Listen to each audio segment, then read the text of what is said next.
listen, it just wasn't good enough. And the football was great. You always felt like we still had goals in us. We could still get back in it. But it's the start. As Jurgen said, you could see by Jurgen's comments afterwards, I was more than happy with a point. I think every Liverpool fan getting sort of 15, 20 minutes into that second half, we hadn't even really got momentum. So to come away with it with a point, I think was right. I just think we were too complacent.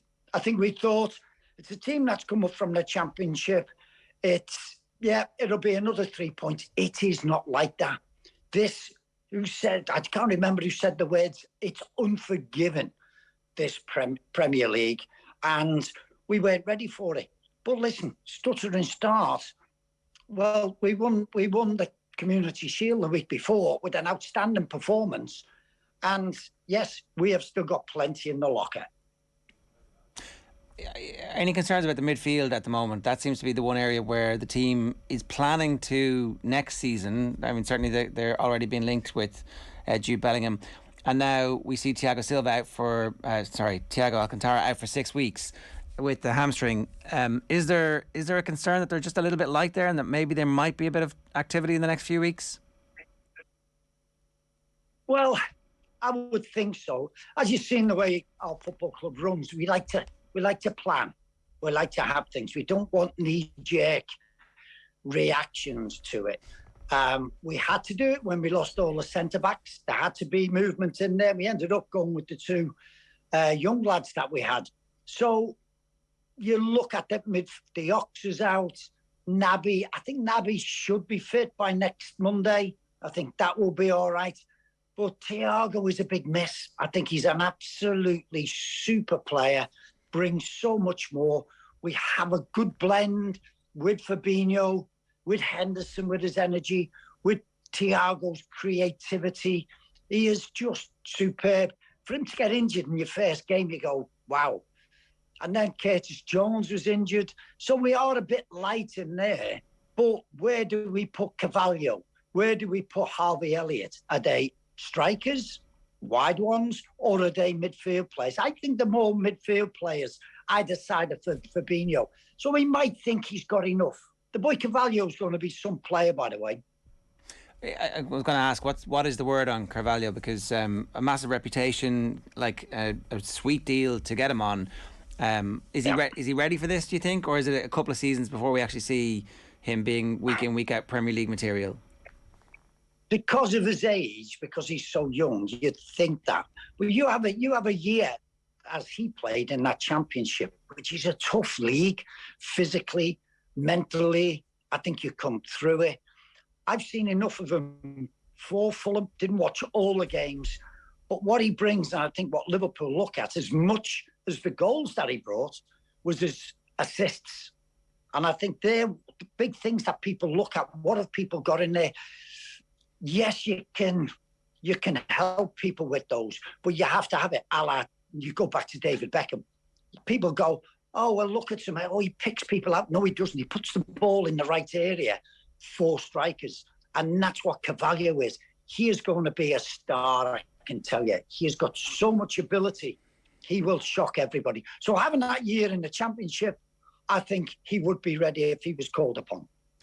Not to labour the point on the midfield too much, Phil, but is there a chance that Liverpool look on this as a warning at just the right time? And I mean the Thiago injury, where it's like, right, this is going to happen at some point during the season again, where we're going to be down a few bodies in midfield. Are our options at this moment in time good enough to take us into contention in the Premier League? And maybe Carvalho and Harvey Elliott do prove that they can be title-winning midfielders or attackers, whatever they may be for Liverpool. But you could also make a strong case right now that they possibly aren't. And you'd wonder if Liverpool are going to get involved in some of the big midfield transfer speculation that's involved. Obviously, Manchester United have been chasing after Frankie de Jong all summer. They're going after Rabiot now. I'm not saying that Liverpool are going to go for either of those players, but there are clubs interested in big midfielders. There are midfielders on the market. And it feels like Liverpool, you could make a case, Phil, could do with another one. Yeah, I think if you listen to Jurgen, he said, they had 8 midfield players. So that seems to be plenty. Listen, I've no doubt that they will be sitting around in the AXA training centre and they'll be throwing things about. They'll be looking at it. They'll be looking at the options. They do like to plan. They will be having a chat with the recruitment team, seeing what they've got out there. As I said before, they don't like sort of knee-jerk reactions. The way some clubs are now, getting the job done early is far easier. Not just because you know what you've got and the fans are a little bit happier, but they're doing the full pre-season with the lads. They're starting to understand. And you're seeing even some of the big clubs scraping around, trying to get players in. And even fans are going, where's the recruitment? Where's the plan? And I think Liverpool have that.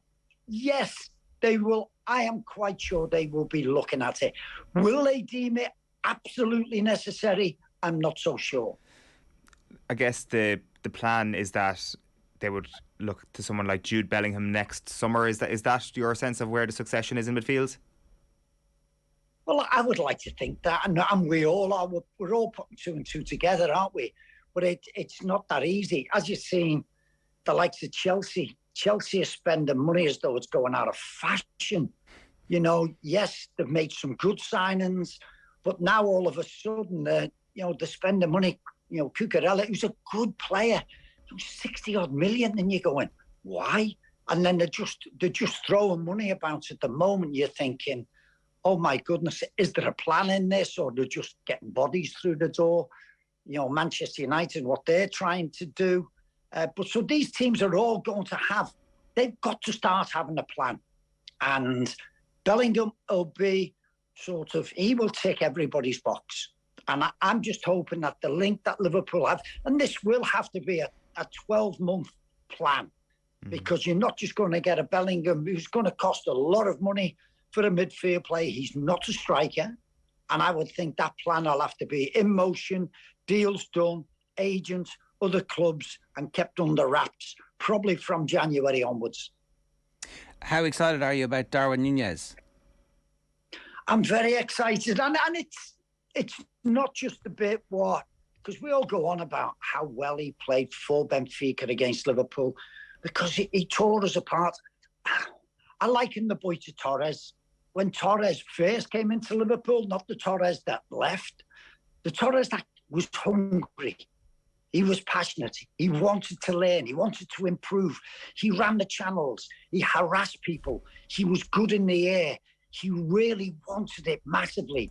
And I see that in this young man. He will get better because he looks as though he just wants to please everybody at the moment. But I just think he's got all those attributes, and different attributes than what some of our players have got. And I think he will, as with Haaland. You see Haaland, what he did against West Ham. My goodness, the ball from De Bruyne to him and his finish was like Dalglish rush in the pump. And it was just fantastic. The guy's going to score goals, and Darwin Nunez will do likewise, I'm quite sure, at Liverpool.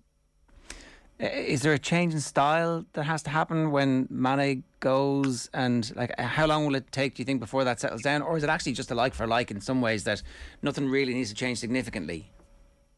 No, not really, because Luis Diaz, who's unfortunate not to score at the weekend, he's a great signing. That he was sort of picked out, hit the ground running. We were more than happy with him. So he will play in the Mane role. You'll have Salah playing in his role. So it will be Bobby Firmino, who's been one of my sort of heroes of this present side. He will probably be the one who will make way, but not without a fight. So you can see with Núñez, because he's not a Bobby Firmino, he doesn't drop into the hole. Don't think he understands the high press at the moment. So it will take a little bit of learning, hence with him starting the Community Shield and the first game on the bench. Can I just ask you, before we wrap up here, about Steven Gerrard? At the moment, he's having a bit of trouble. Okay, again, it's the opening day of the season, but the Villa fans are a little bit restless about what's going on at the moment. There's been a bit of argy-bargy with Tyrone Mings, where Mings has become something of a totemic figure for the Villa fans, given how well he played over the last number of years, and it's been a difficult start for Stevie G. Is he likely to come through this, do you think? Is this just how it works? Guys. It's how it works. It's football. Maybe you don't know, but you have to make these decisions. Stevie's in there. We made this exactly the same. Whether that had something to do with Stevie making it, when we gave Stevie the captaincy, Sammy Hupia was not having the best of times, and we felt that it was necessary for Stephen to have it to move forward the captaincy, and we did it. And I think Stephen's looked at it and he thought to help Tyrone, and it's a tough decision. You have to make that. Same thing happened with me with Graham Souness. When Graham Souness took my captaincy, Bob Paisley did it to get me playing better and back to me my best. And it worked. It worked with Sammy Hupia. And I think it'll work with Tyrone Mings. It's early in the season. And one early game. Yes, the Villa fans will be upset. Steven Gerrard's not a problem. And it won't worry him whatsoever. He knows what he's got in the squad and he knows what he's got to work with. He still might need a couple more players. Any kind of like tough words between yourself and Souness after the captaincy was switched? Maybe one or two. I can imagine it's not easy. Like it worked. Listen, it worked. And as angry as I was with Graham, with Bob, it worked. It had the desired effect. Maybe he felt that Graham needed that captaincy. Maybe things were going on behind the scenes, but it was the main thing was to get me back to my best, and it did. It had it, and we did. Gerrard Houllier, we had the same discussion about Steven Gerrard getting the captaincy, and I said, "Let me explain what happened to me to Sammy Hupia," and which it did do. And so it helps all around. Sammy's performance has improved. Steven, as we know, what he went on to become. And I'm quite sure Tyrone Mings will be better off for it. It does happen, guys, honestly. Having that sort of taken away from you, it hurts at first. But then when you start and you think about it later and your performances improve, the proof's in the pudding. When the news was broken to you that you were being relieved of the captaincy, was it straightforward? Was it a long conversation? Was it like... What? Straight conversation. I flew into his office, Bob's office, and leaving the office, and they took the door off its hinges. So, yes, it was angry, and I didn't feel good. I so enjoyed the captaincy, and I loved it. I wasn't happy with it. And as I say, things were going on behind the scenes, which I wasn't sort of knowing about. And that's what makes you more upset. As in Souness had gone to, had gone behind your back? Is that what you felt? Or... Now, steady boys. Where are we going with this? I don't know. Where are we going? No, it was. We didn't sort of converse with each other. It didn't change on the pitch. We were there, we were warriors, we were fighters, and nothing bothered us. But we didn't speak for quite a few weeks after it. I think about 6 weeks in all. And who made peace in the end? Like, how did that come about? Because you hear these stories now, and peace never gets made. I think things just developed. I think things just sort of developed, and we got on with it. I think it was me getting used to it, him getting sort of used to it. Yeah, tricky situation, because you hear about dressing rooms where the teammates fall out and they never speak. No one ever bangs heads together and says, "Lads, come on, let's just get on with this." Oh, we did have that. Joe Fagan did the same thing. You've got to get on with it. And I said, "Hey, what happens on the pitch happens on the pitch." I says, "But don't tell me what I have to do off the pitch." I says, "Nobody tells me what to do." But nothing interfered with sort of going out there and fighting the fight on the pitch. As I say, the main thing was getting the best for the team out of us. And that's what happened. No matter how much I liked it or disliked it, it had that desired effect, not just for me.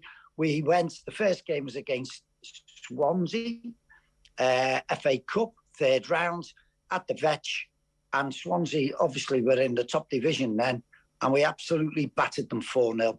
So that tells you something. Phil, good stuff. Thanks a million for joining us this morning. Cheers. Thanks, guys.